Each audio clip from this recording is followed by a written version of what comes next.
नमस्कार दोस्तों, स्वागत है आपका मेरे चैनल एनसीईआरटी विथ रजनी में।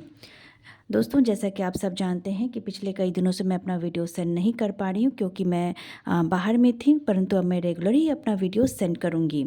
दोस्तों, जैसा कि आप सब जानते हैं कि हम लोग क्लास 6 के चैप्टर को पढ़ रहे थे और हमने लगभग क्लास 6 के 6 चैप्टर तक कंप्लीट कर लिया था। आज जो हम लोग चैप्टर पढ़ने वाले हैं वो चैप्टर 7 होगा। तो चलिए दोस्तों, हम लोग स्टार्ट करते हैं। और NCERT with Rajni my channel name, और हमारा जो आज चैप्टर होगा वो क्लास 6 का 7 चैप्टर, और चैप्टर का जो नाम है वो है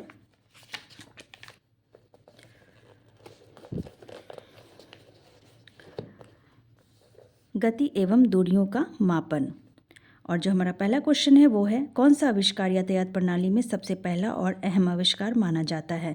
यानी यातायात प्रणाली में सबसे पहला, तो नाम से ही पता चले सबसे पहले पहिए का आविष्कार हुआ था, यानी option D is a right answer. Question number 2 है, दूरी मापने का सही मापक नहीं है। तो ए है बालिशात, बी फीता, सी पैमाना और डी फैली बाहें। तो नाम से ही पता चलता है कि option D is a right answer. फैली बाहें मापन का सही मापक नहीं है, यानी दूरी मापने का सही मापक नहीं है। क्वेश्चन नंबर 3 है कि मापन की मानक प्रणाली को क्या कहते हैं।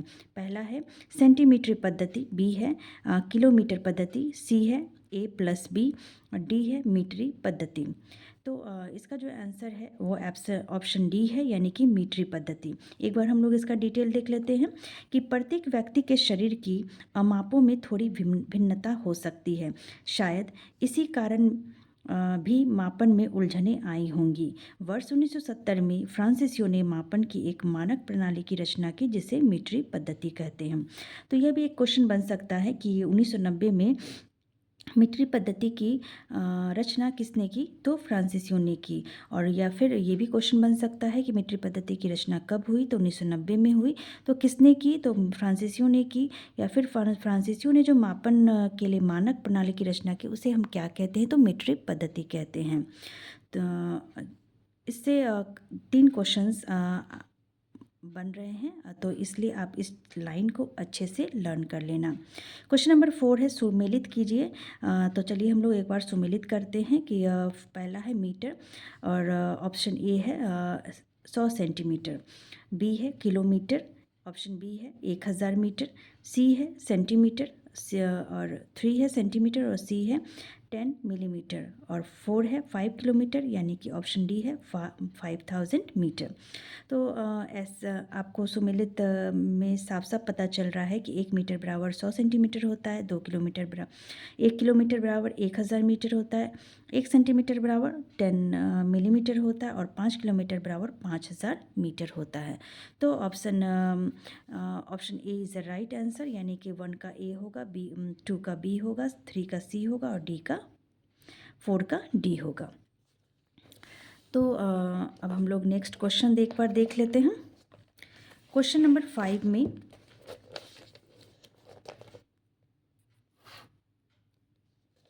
क्वेश्चन नंबर 5, जम्मू कश्मीर से कन्याकुमारी के बीच की दूरी किसमें मापना सुविधाजनक होता है। तो ये सभी को पता है कि हम जम्मू कश्मीर से कन्याकुमारी की दूरी मीटर में नहीं माप सकते हैं, सेंटीमीटर में नहीं माप सकते, उसे हम किलोमीटर में ही मापते हैं। तो इसका answer option C is a right answer. Question number 6 है कि प्राचीन मिस्र के लोग लंबाई के मापन के लिए प्रयोग करते हैं।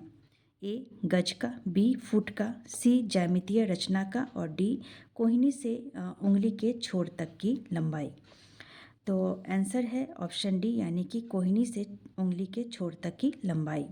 एक बार हम लोग देख लेते हैं कि प्राचीन भारत में छोटी लंबाइयों को मापने के लिए अंगुल या मुट्ठी का उपयोग किया जाता था। आज भी भारत के कई शहरों में हम पुष्प विक्रेताओं को पुष्पहारों को बेचते समय अपनी भुजाओं का उपयोग लंबाई के मात्रा के रूप में करते हुए देखते हैं। तो कोहिनी से उंगली के छोरों के तक की लंबाई, जिसे हाथ कहते हैं, लंबाई के मात्रक के रूप में प्राचीन मिस्र में उपयोग किया जाता था, जिसे संसार के अन्य भागों में भी मान्यता प्राप्त है। तो ये चीज़ आप अच्छे से देख लेना कि हाथ किसे कहते हैं, किसे कहते हैं, तो कोहिनी से उंगली तक के छोर को हाथ कहते हैं। और यह कहाँ उपयोग पहले किया जाता था, तो मिस्र में किया जाता था। और आपने कई जो पुष्प विक्रेता होते हैं जो गजरा बेचते हैं, वो हमेशा कोहनी से हाथ उंगली तक की लंबाई को नाप करके ही गजरा बेचते हैं। क्वेश्चन नंबर 7 है कि मापन के लिए मीट्री पद्धति की रचना किस देश ने की? तो हम लोग पहले ही पढ़ चुके हैं कि फ्रांसीसी ने ही मीट्री पद्धति की रचना की है। क्वेश्चन नंबर 8 है कि निम्नलिखित में सरल रेखीय गति नहीं है, यानी कि इसमें नहीं पूछा है। सीधी सड़क पर किसी वाहन की गति या सरल रेखीय गति होती है। बी है कि किसी परेड में सिपाहियों के मार्च की गति, यह भी एक सरल रेखीय गति है क्योंकि यह सरल रेखा में ही मार्च पास्ट होता है। ठीक है। सी है किसी गिरते पत्थर की गति, यह भी एक सरल रेखीय गति में ही गिरती है। और फुटबॉल के खिलाड़ी की गति, फुटबॉल के खिलाड़ी की गति जो होती है फुटबॉल की दिशा में होती है। फुटबॉल जिस भी दिशा में होगा खिलाड़ी की गति भी उसी दिशा में होगी। ठीक है, तो इसका आंसर जो है option D is a right answer.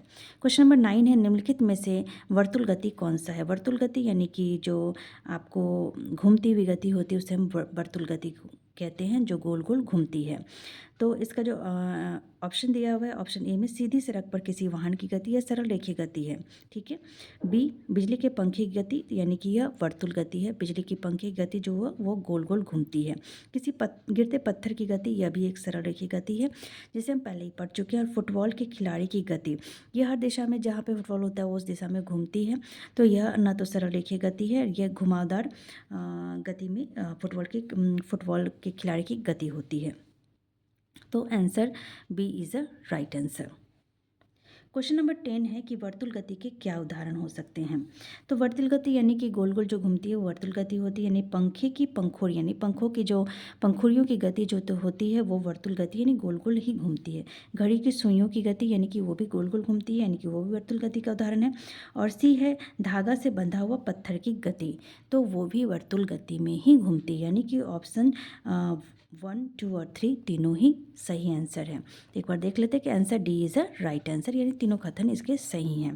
Question number 11 है आवर्ती गति का उदाहरण।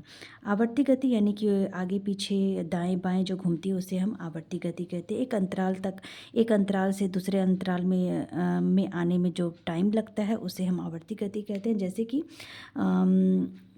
जो पेड़ों के डालियों की जो गति होती है, एक दिशा में जाती है फिर दूसरे दिशा में जाती है, फिर से वो पहले दिशा में आने में जो समय लगता है उसे हम आवर्ती गति कहते हैं। पहला है वृक्ष की शाखाओं का इधर उधर लहराना, यह आवर्ती गति का उदाहरण है। झूला झूलते हुए बच्चों की गति, यह भी आवर्ती गति का उदाहरण है। और सितार की डोर की गति, यह भी आवर्ती गति का उदाहरण है। तो इसके जो तीनों कथन है वो तीनों कथन ही सही है, यानी कि answer D is a right answer. तो एक बार हम लोग इसका डिटेल देख लेते हैं। जो अंतराल के बाद अपनी गति को दोहराती है, इस प्रकार की गति को हम आवर्ती गति कहते हैं। यानी कि एक अंतराल, जब कोई झूला झूलता हुआ बच्चा जब पीछे जाता है तो फिर वो आगे आता है, फिर वो दोबारा पीछे जाता है, तो इसमें एक टाइम लगता है। एक अंतराल के बाद वो अपनी गति को दोबारा दोहराती, इसी को हम आवर्ती गति कहते हैं।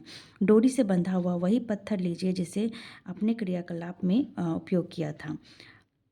अब डोरी को अपने हाथों में थामिए और पत्थर की डोरी से लटकने दीजिए, यह एक लोलक है। और दूसरे हाथ में पत्थर को एक तरफ खींचिए और फिर स्वतंत्र गति के लिए छोड़ दीजिए। लोलक की गति आवर्ती गति का एक उदाहरण है।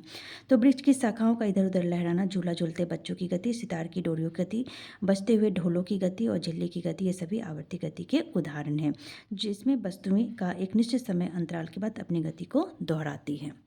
क्वेश्चन नंबर 12 है कि लुढ़कती हुई गेंद में कौन सी गति होती है? तो हम लोग पहले ही पढ़ चुके हैं कि लुढ़कती हुई गेंद में आप जो इसका ऑप्शन दिया हुआ आवर्ती गति, दूसरा वर्तुल गति, तीसरा घूर्णन गति और 4 जो है सरल रेखीय गति। तो answer C is the right answer, यानी कि 3 और 4 जो है इसका सही आंसर है।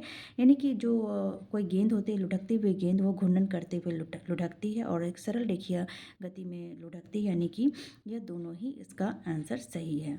आवर्ती गति जो एक अंतराल के बाद घूमती है, अपने एक अंतराल के बाद अपनी गति को दोबारा दोहराती है, उसे हम आवर्ती गति कहते हैं। वर्तुल गति यानी गोल गोल घूमना, जिसे हम वर्तुल गति कहते हैं। और घूर्णन गति और सरल रेखीय घूमती हुई जो सरल रेखीय गति में आगे बढ़ती है उसे हम लुढ़कती हुई गेंद, इस दोनों गति का उदाहरण है।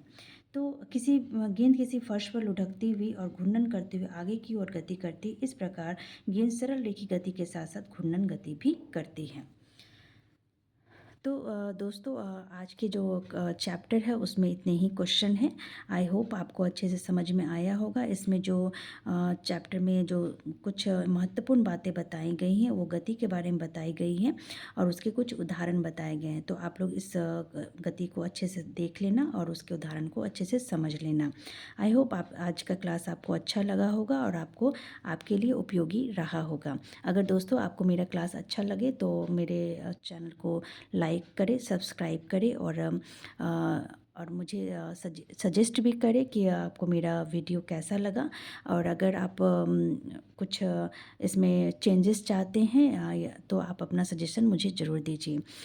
दोस्तों, आज के मिलते हैं अगले वीडियो में नेक्स्ट चैप्टर के साथ। धन्यवाद।